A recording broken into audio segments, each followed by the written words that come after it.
Bien, nos vamos ahora al otro video que es ecología de comunidades.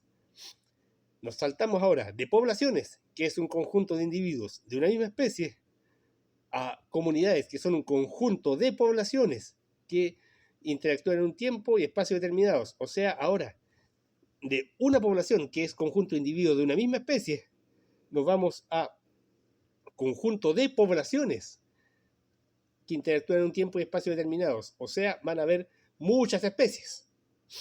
Características principales de una comunidad: riqueza de especies, o sea, qué tanta variedad de especies vamos a tener. Dominancia de especies, o sea, cuál sería o cuáles serían las especies más dominantes de la población. Y la sucesión de especies, que sería cómo va variando la población en el tiempo, en un espacio determinado. En cuanto a la riqueza de especies, que es algo que está muy en boga cuando se habla de diversidad, ¿qué tenemos? La riqueza de especies está directamente relacionada con la heterogeneidad ambiental, o sea, un ambiente que tiene muchos escondites, mucha variedad de microambientes, va a tener más especies que un ambiente que sea parejito, que sea igual. Ponemos un ejemplo en una playa de roca. Una playa de roca, si es roca lisa, sin nada, vamos a encontrar muy pocas especies si la comparamos con una playa que tenga roca con grietas o rocas sueltas, rocas redondeadas o bolones, como se dice acá en Chile. ¿Por qué? Porque las grietas van a ser un tipo de ambiente, las pozas que se arman van a ser otro tipo de ambiente, el espacio bajo los bolones va a ser otro tipo de ambiente. Después, la riqueza de especies está relacionada directamente con la productividad. ¿Qué significa? Que mientras más recursos tenga el ambiente, va a haber mayor cantidad de especies. Y ahí vuelta a un caso interesante que lo podemos aplicar a los lagos chilenos. Los lagos chilenos en general tienen muy poca productividad, muy pocos recursos y en general muy baja riqueza de especies. Otro ejemplo que podemos aplicar acá sería lo que pasa con el mar chileno. En el mar chileno, ¿qué tenemos? En la zona norte de Chile y de paso en el sur del Perú, ahí el mar es muy productivo. Y al haber mucha productividad, mucha cantidad de recursos, va a haber mucha cantidad de especies de invertebrados y de vertebrados, de pececitos, cosa que no la vamos a encontrar en el litoral de acá de la Araucanía. Superficie: mientras más espacio, mayor cantidad de especies que puede haber en ese espacio. Estabilidad: indica que el ambiente, mientras no esté sujeto a ambientes catastróficos, va a haber mayor riqueza de especies. Vuelta al caso, por ejemplo, un lugar que esté justo en una zona donde haya erupciones volcánicas a cada rato, o donde hayan terremotos a cada rato, va a haber menos riqueza de especies que una parte que esté parejita. Otra cosa interesante que hay que ver, las especies dominantes que determinan el tipo de comunidad. Esto en esta región, en la Araucanía, se aplica mucho para las formaciones de bosques, la formación de bosque de araucaria, o de roble, coigüe y raulí, porque son las tres especies dominantes. También en ambiente marino podríamos considerar como especies dominantes el Perumitirus purpuratus, que es el chorito que está pegado a las rocas, y esos serían ejemplos de especies dominantes. Y la sucesión de especies tiene que ver con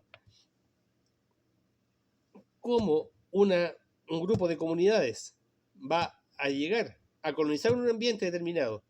Van a colonizar y van a permitir que vayan llegando otras, y así va a ir llegando una cierta cantidad de individuos hasta que se va a llegar a un punto máximo, que son la mayor cantidad de especies que puede tener un medio ambiente, y ese punto se llama clímax. Y finalmente, en lo que es comunidades, tenemos las interacciones entre las especies, o sea, como en una comunidad tenemos varias poblaciones interactuando entre sí, o sea, especies distintas, vamos a tener estas interacciones. El mutualismo, donde las dos especies se ven favorecidas. Y ahí está el clásico ejemplo del líquen, el alga y el hongo. El alga que da fotosíntesis y el hongo que da protección. El comensalismo, donde un individuo gana y el otro no es afectado. Y ahí tenemos el típico ejemplo de animalitos que están pegados a otros. Por ejemplo, en algunos camarones de barro de acá de Chile que tienen gusanitos pegados al caparazón. Al camarón no le hacen nada, pero el gusanito vive de los bichos que se pegan al caparazón del camarón o de la basura que está pegada ahí. Después tenemos estas otras interacciones que aquí sale uno perjudicado. La depredación o pastoreo. ¿En qué consiste? Depredación o pastoreo. Vamos a tener que un individuo, que es el depredador, mata a otro que le sirve de alimento. En el caso de el depredador que se alimenta de un animalito. Pero también está el pastoreo, en que un individuo le arranca un pedazo a un ser vivo, pero sin matarlo. Y este es el caso de los animales herbívoros. El animal herbívoro no mata a la plantita, le arranca un pedacito nomás. Por eso se llama pastoreo y se consigue dentro de estas relaciones. Después tenemos el parasitismo. El parasitismo que consiste en que un individuo llamado parásito vive a expensas de otro llamado huésped, pero no lo mata, le disminuye el potencial de vida. Y finalmente tenemos la competencia interespecífica, en que dos especies compiten por un recurso limitante. Y aquí las dos pierden, porque hay una que es desplazada por la otra, pero la que gana, la especie que gana, disminuye sus recursos porque los gastó para desplazar a la otra. Muchas gracias por su consideración y muchas bendiciones.